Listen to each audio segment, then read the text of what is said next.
아브라함이 바랄 수 없는 중에 바라고 믿었으니 이는 내 후손이 이 같으리라 하신 말씀대로 많은 민족의 조상이 되게 하려 하심이라. 그가 100세나 되어 자기 몸이 죽은 것 같고 사라의 태가 죽은 것 같음을 알고도 믿음이 약하여지지 아니하고 믿음이 없어 하나님의 약속을 의심하지 않고 믿음으로 견고하여져서 하나님께 영광을 돌리며 약속하신 그것을 또한 능히 이루실 줄을 확신하였으니 그러므로 그것이 그에게 의로 여겨졌느니라. 그에게 의로 여겨졌다 기록된 것은 아브라함만 위한 것이 아니요 의로 여기심을 받을 우리도 위함이니 곧 예수 우리 주를 죽은 자 가운데서 살리신 이를 믿는 자니라. 예수는 우리가 범죄한 것 때문에 내줌이 되고 또한 우리를 의롭다 하시기 위하여 살아나셨느니라. 오늘 우리가 함께 다루게 되어질 오늘 말씀의 핵심적인 주제는 바로 예수님의 부활과 나의 의로움이 어떤 연관성을 가지고 있는가를 한번 생각해 보는 굉장히 중요한 본문이기도 합니다. 그래서 오늘 우리가 함께 나누게 될 이 본문 중에 특별히 제가 여러분들과 조금 더 집중적으로 같이 생각해 보기를 원하는 것은 바로 로마서 4장 25절 말씀이죠. 예수는 우리의 범죄 때문에 내줌이 되고 또한 우리를 의롭다 하시기 위하여 살아나셨느니라 라고 하는 이 한 구절의 말씀을 중심으로 오늘 하루의 삶을 적용하는 큐티를 좀 시작해 보려고 합니다. 우리가 보통 예수님의 부활을 생각할 때 우리는 흔히 죽음을 이기시고 다시 살아나셨다라고 하는 이 사실만을 굉장히 강조하고 또 우리의 내면 속에 떠올리기도 하죠. 물론 예수님이 죽음을 이기고 다시 살아나셨다라고 하는 것 사실만으로도 이건 굉장히 놀라운 사건입니다. 그러나 성경은 한 걸음 더 나아가서 예수님의 부활이 저와 여러분의 의로움과 우리의 구원과 어떠한 연결이 되어 있는지를 직접적으로 설명해 주고 있는 이 부분 역시 굉장히 중요한 부분입니다. 자, 오늘 본문인 우리 로마서 4장 25절에 그래서 사도 바울이 이렇게 선언을 하는 겁니다. 예수는 우리의 범죄 때문에 우리의 죄 때문에 내어줌이 되고 또한 우리를 의롭다 하시기 위하여 살아나셨느니라 라고 말입니다. 여기서 우리는 두 가지 핵심을 발견할 수 있는데요. 첫 번째는 십자가라고 하는 핵심, 두 번째는 부활이라고 하는 핵심입니다. 자, 먼저 십자가라고 하는 이 핵심은 우리의 범죄 때문에 내가 지은 죄 때문에 아니 죄를 가지고 태어난 철저한 죄인이기 때문에 그 죄를 담당해 주시기 위해 하나님께서는 그의 아들 예수 그리스도를 십자가에 내어주시게 된 것이죠. 따라서 예수님께서 십자가에 나 대신 죽어주심으로 말미암아 나의 모든 죄를 깨끗하게 씻어주시고 용서해 주시고 죄값을 다 지불해 주셨다라고 하는 것이 바로 십자가의 은혜입니다. 자, 그런데 사실 기독교라고 하는 종교가 십자가의 종교로만 끝나는 것이 아니라 부활이 우리에게 주어지지 않는다면 사실 반쪽짜리 종교밖에 될 수 없는 것이죠. 자, 그래서 그 십자가에서 우리의 죄 때문에 결국 우리를 구원하시기 위해 십자가에 죽으신 그 예수님을 우리 하나님께서 다시 살려내셨습니다. 부활하게 하셨습니다. 그 이유가 무엇이냐면 바로 우리를 의롭다 하시기 위해서다라고 하는 사실입니다. 자, 그렇다면 예수님의 부활이 왜 우리의 의로움과 연결이 되는지를 한번 살펴봐야 되는 건데요. 자, 십자가라고 하는 것은 좀 전에 말씀드렸던 것처럼 우리가 지은 죄값을 완전하게 지불했다라고 하는 의미입니다. 자, 그게 십자가예요. 그래서 예수님께서 십자가에 달리신 이유는 바로 우리의 죄값을 대신 치르기 위함이었습니다. 그래서 이사야 53장 5절의 말씀에 보면 그가 찔림은 우리의 허물 때문이요 그가 상함은 우리의 죄악 때문이다 라고 고백합니다. 십자가에서 예수님은 하나님의 진노와 심판을 대신 받으셨습니다. 마치 우리가 감당할 수 없는 거대한 빚을 누군가가 대신 갚아주는 것과 같습니다. 자, 이제 우리의 죄는 그래서 완전히 해결이 되었습니다. 그럼에도 불구하고 여전히 아직 한 가지 남아있는 부분이 있습니다. 그것이 무엇이냐면 자, 그렇다면 예수님이 십자가에서 내 죄를 완전히 지불하셨는지 그렇지 않았는지를 어떻게 우리가 최종적으로 그것을 판명할 수 있고 그거를 우리가 바라볼 수 있겠는가? 우리의 죄값의 지불이 하나님께로 완전히 받아들여졌는가 그렇지 않는가 이걸 확인을 하지 못한다면 여전히 우리는 불안 안에 살아갈 수밖에 없는 것이죠. 자, 그러면 의미에서 하나님께서 예수님을 십자가에서 죽게 하시고 그리고 나서 3일 만에 다시 부활하게 하셨던 이 사건으로 말미암아 하나님께서는 그분의 희생, 예수 그리스도의 십자가의 죽으심을 완전히 받아들이셨다라고 하는 것을 확증해 주신 사건이 바로 예수님의 부활입니다. 자, 그래서 사도 바울이 고린도전서 15장 17절의 말씀에 보면 그리스도께서 다시 살아나지 않으셨다면, 부활하지 않으셨다면 너희의 믿음도 헛되다라고 이야기합니다. 자, 여기서 너희의 믿음이 헛되다라고 하는 말은 예수님의 부활이 없다면 예수님이 십자가상에서 나의 죄를 온전히 완전히 해결해 주시고 그 죄의 대가를 하나님이 완전히 십자가를 통해 받아 주셨다라고 하는 그 믿음이 헛되다라는 거지요. 알 방도가 없다라는 겁니다. 진짜 내 죄가 십자가에서 사해졌는지 그렇지 않은지 나도 모르는 그러한 인생을 살아가게 된다라는 것이죠. 그러다 보면 충분히 우리는 다시 원래의 죄의 자리로 돌아갈 수밖에 없는 겁니다. 그래서 여전히 죄 가운데 있을 수밖에 없는 것이죠. 무엇이 없다면 그리스도께서 다시 살아나지 않으셨다면 말입니다. 만약에 예수님이 부활하지 않으셨다면 십자가의 죽음이 죄를 완전히 해결하지 못했다라고 하는 뜻이 되는 거예요. 하지만 부활하심으로 하나님께서 공식적으로 선언하신 겁니다. 나의 하나밖에 없는 아들 예수 그리스도의 십자가에서의 희생은 완전하다라는 거죠. 그를 믿는 자들의 모든 죄가 이제는 사함을 받았다. 여러분, 이것이 바로 우리를 의롭다 하시는 바로 칭의, 의롭다 하신다라고 하는 개념입니다.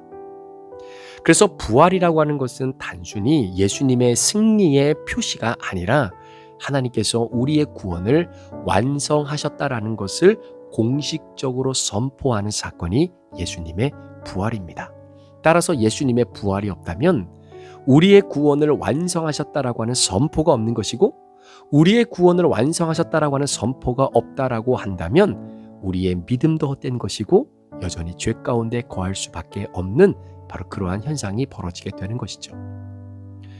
성경은 예수님의 부활이 단순히 그분 한 분만의 사건이 아니라 그 예수 그리스도가 십자가에서 나의 모든 죄를 용서해 주신 그 주님의 희생의 대가를 우리 하나님 아버지께서 완벽하게 받아주심으로 말미암아 우리의 죄가 완전히 소멸되어지고 해결되어졌다라고 하는 것을 믿는 사람들의 삶과도 직접적으로 연결되는 것이 바로 예수님의 부활입니다. 우리가 나중에 로마서 6장으로 넘어가면 함께 큐티를 하겠지만, 자, 로마서 6장 4절과 5절의 말씀에 보면 사도 바울이 이 부분을 이렇게 설명합니다. 그러므로 우리가 그의 죽으심과 합하여 세례를 받음으로 그와 함께 장사되었나니 우리가 또한 그의 부활과 같은 모양으로 연합한 자가 되리라. 예수님께서 우리의 대표가 되셔서 죽어주셨고요. 또한 우리의 대표로 다시 살아나신 겁니다. 우리가 그분을 믿을 때 하나님께서는 예수님을 보시는 것처럼 우리를 의로운 자로 보신다라는 사실입니다. 마치 23절, 24절 오늘 본문의 말씀처럼 그에게 의로 여겨졌다 기록된 것은 아브라함만 위한 것이 아니요 의로 여기심을 받을 우리도 위함이니 곧 예수 그리스도 우리 주를 죽은 자 가운데서 살리신 이를 믿는 자니라 라고 고백하고 있는 거죠. 어제 잠깐 큐티 말씀을 통해 여러분들과 나누었던 것처럼 예수 그리스도를 믿는 그 믿음, 물론 아브라함 때는 그것이 하나님에 대한 믿음이었겠죠. 하나님께서 나를 구원해 주시고 나의 구원이 행위로 이루어지는 것이 아니라 하나님을 믿는 의로움으로 그 구원이 완성되어진 것을 믿는 바로 그 사람, 바로 아브라함이 그 믿음의 언약의 선봉자로 살아가도록 하나님이 그를 이용하시고 사용하셨던 것처럼 그 아브라함의 후손들 역시 아브라함이 의로움을 받았던 이유가 믿음으로 말미암게 되어졌다라고 하는 이 원리를 바로 아브라함의 후손인 우리에게도 그대로 적용되어지도록 하기 위해서다라는 것이죠. 이와 마찬가지로 예수님이 십자가에서 죽으시고 하나님이 예수를 부활하게 하시고 살려내심으로 말미암아 예수님의 부활을 통해 예수님이 의로워진 것처럼 예수를 믿는 그 사람들도 예수님이 의로운 것처럼 우리도 의롭다라고 인정을 해 주시겠다라고 하는 것을 오늘 성경이 우리에게 이야기하고 있는 것입니다. 이것은 예수님의 완전한 그 의로움이 우리에게 자연스럽게 전가가 되어진 것이고요. 우리는 하나님 앞에서 그래서 죄인이 아니라 의인으로 서게 될 수 있었던 것입니다. 그래서 하나님 나라에 갈 수 있는 것이죠. 자, 그래서 우리의 부활 신앙, 예수님이 나를 위해 부활하셨다라고 하는 이 신앙을, 그래서 예수를 믿는 자들은 이 땅 가운데 부활을 살아내는 인생을 살아가게 되는 겁니다. 그래서 정죄와 죄책감에 사로잡혀 살아가는 것이 아니라 그 모든 죄로부터 벗어나 부활을 선포하고 부활을 경험하고 부활을 나의 삶의 능력으로 삼고 담대하게 이 땅을 살아가게 되는 것이죠. 그래서 사도 바울이 로마서 8장 1절에 그러므로 이제 그리스도 예수 안에 있는 자에게는 결코 정죄함이 없나니 라고 확언할 수 있었던 것은 예수님이 부활하셨기 때문이다라는 겁니다. 부활의 능력으로 우리는 더 이상 죄책감에 눌려 살지 않아요. 하나님께서 우리를 의롭다고 하셨기 때문입니다. 따라서 우리의 부활 신앙을 우리의 삶에 드러내면서 살아야 되는 그 은혜를 우리가 기억한다면, 여러분, 우리는 감사와 하나님께 늘 믿음을 고백하며 말씀대로 순종하는 삶을 살아가게 되는 겁니다.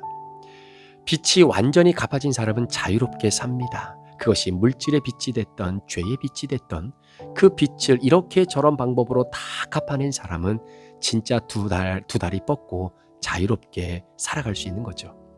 우리는 그 자유를 하나님을 섬기고 이웃을 사랑하는 일에 사용해야 되는 것입니다.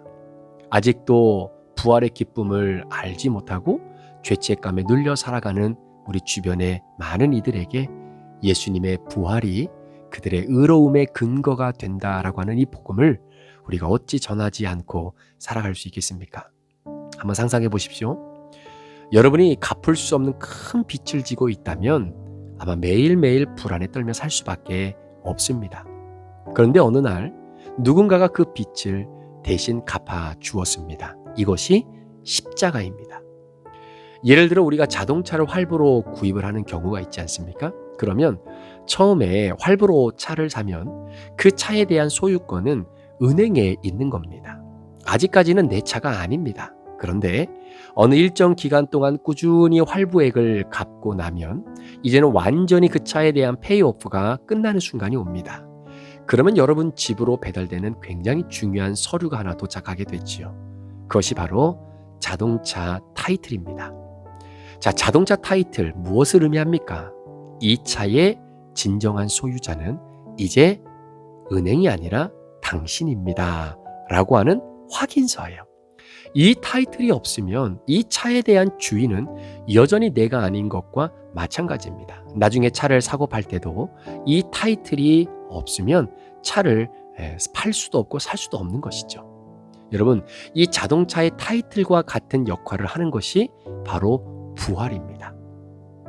예수 그리스도께서 십자가에 못 박혀 죽으심으로 나의 모든 죄를 용서해 주셨다라고 하는 그 놀라운 하나님의 구원의 계획을 우리 하나님께서 인정해 주시고 그것을 공식적으로 하나님께서 받아들여 주신 사건이 바로 부활이다라는 것이죠. 마치 자동차의 타이틀처럼 말입니다. 이제 여러분들은 그래서 자유롭게, 그래서 당당하게 살아갈 수 있는 겁니다. 더 이상 빚을 갚을 필요도 없고요. 내가 빚 가운데 살고 있다는 것 자체로 두려워할 필요도 없다라는 것입니다. 예수님의 부활은 단순히 죽음을 이긴 사건이 아닙니다. 그분의 부활은 우리의 구원이 완성되었음을 하나님께서 공식적으로 선언하신 사건입니다. 그러므로 예수님의 부활을 믿는 자는 의롭다 하심을 받는 것이고요.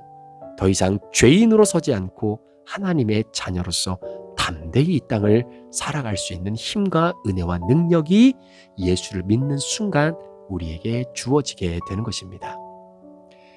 우리 사랑하는 브릿지 가족 여러분, 이번 한 주간 또 오늘 우리에게 주신 이 말씀을 붙잡고 정말로 나를 위해 부활하신 그 주님의 부활의 능력을 의지하며 우리가 짓는 죄책감에서 벗어나 감사와 기쁨으로 오늘 하루를 믿음 안에서 살아내실 수 있는 저와 여러분들이 되시기를 주의 이름으로 축원합니다. 자, 오늘 말씀을 마무리하면서 여러분들과 함께 나누게 될 두 가지 적용 질문을 드리는데요. 가장 중요한 첫 번째 질문은 나는 예수님의 부활을 믿고 오늘도 살아가고 있습니까? 입니다. 나는 예수님의 부활을 정말 믿고 있는가? 그리고 그 부활을 내가 오늘도 믿고 살아가고 있는가? 두 번째 적용 질문은 예수님이 나를 위해 부활하셨다는 이 역사적 사실이 오늘 나의 삶에 어떻게 적용하면서 살아갈 수 있을까요? 예수님이 나를 위해 부활하셨다라고 하는 이 역사적인 사실이 오늘 나의 삶에서 어떻게 내가 적용하면서 살아갈 수 있을까요? 오늘 하루 이 부활의 능력이 여러분의 삶을 온전히 이끌고 견인하는 놀라운 축복의 하루가 되시기를 주의 이름으로 축원합니다. 기도하시겠습니다.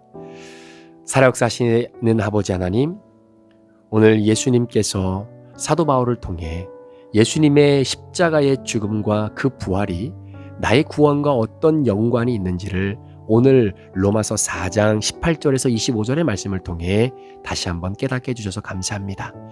주님, 나를 위해 십자가에 죽어주시고 3일 만에 부활해 주신 이 놀라운 은혜가 과연 내 삶에 어떻게 적용하며 오늘도 살아가야 될지 우리 사랑하는 성도들의 삶을 축복해 주시고 부활의 능력, 부활의 힘, 부활의 기쁨으로 오늘도 감사하며 순종하며 살아가는 주의 백성들 되게 하여 주옵소서.